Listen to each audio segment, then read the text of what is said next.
Assalamualaikum warahmatullahi wabarakatuh.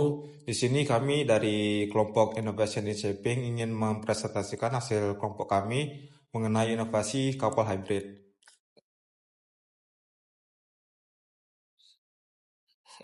Yaitu pendahuluan. Teknologi kapal hybrid memiliki potensi besar dalam menurunkan emisi gas rumah kaca, meningkatkan efisien bahan bakar, mengurangi biaya operasional, dan mendukung keberlanjutan industri maritim. Dalam beberapa tahun terakhir, berbagai negara mulai mengembangkan kapal hybrid sebagai bagian dari strategi transisi energi. Kapal hybrid adalah kapal yang mengoperasikan dua atau lebih sumber tenaga dalam sistem propulsi utamanya. Umumnya, kapal hybrid menggunakan kombinasi mesin diesel dan motor listrik yang diperkuat oleh baterai atau Energy Storage System atau ISS.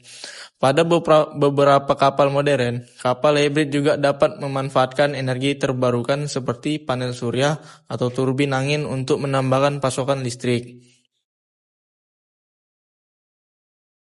Lalu yang kedua ada sejarah berkembangan kapal hybrid.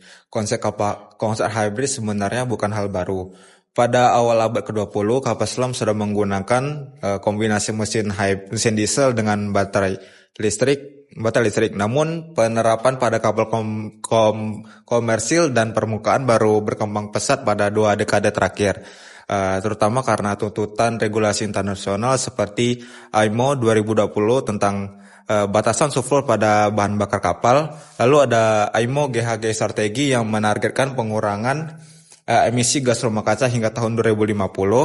Lalu ada peningkatan kampanye global mengenai transportasi berkelanjutan. Kini teknologi hybrid telah diterapkan pada kapal feri, tugboat, kapal patroli, kapal riset, yacht, dan kapal penumpang. Selanjutnya ada komponen utama kapal hybrid. Yang pertama ada mesin diesel. Berfungsi sebagai tenaga utama ketika kapal membutuhkan daya besar seperti pada perjalanan jarak jauh atau beban penuh. Yang kedua ada motor listrik. Motor listrik menggerakkan propeller pada kecepatan rendah, manuver di pelabuhan atau perjalanan singkat.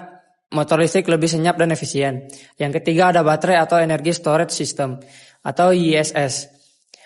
Baterai berfungsi menyimpan energi untuk menyalakan motor listrik. Tipe baterai yang umum digunakan adalah lithium ion, nikel matter hybrid. Yang ketiga ada superkapasitor. Yang keempat ada sistem manajemen energi atau IMS. Komputer yang mengatur kapan mesin diesel atau motor listrik bekerja.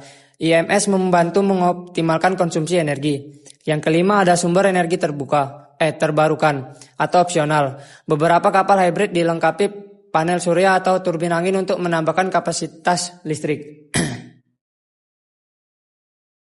Oke, cara kerja kapal hybrid ada 4, yaitu 1. Model listrik penuh, kapal beroperasi menggunakan energi baterai, cocok untuk operasi kecepatan rendah, perjalanan jarak pendek, memasuki pelabuhan. Yang kedua ada mode diesel, mesin diesel aktif saat kapal membutuhkan energi penuh atau berlayar jarak jauh. Yang ketiga yaitu mode hybrid atau kombinasi, mesin diesel dan motor listrik bekerja sama.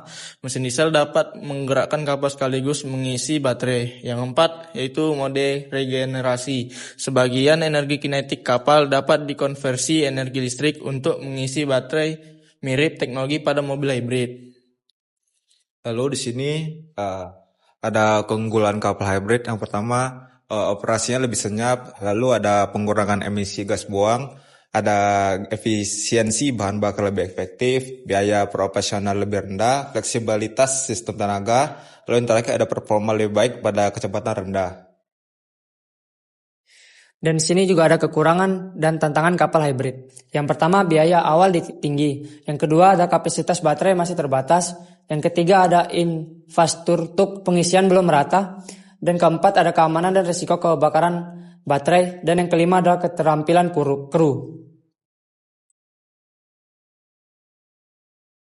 Ya, di sini ada 3 negara implementasi kapal hybrid dunia, yaitu 1 Amerika Serikat, kapal penumpang dan kapal patrol hybrid di beberapa negara bagian. Yang kedua Norwegia, pionir kapal feri listrik hybrid seperti MS Apri. Yang ketiga Jepang, mengembangkan kapal kargo hybrid untuk efisien energi.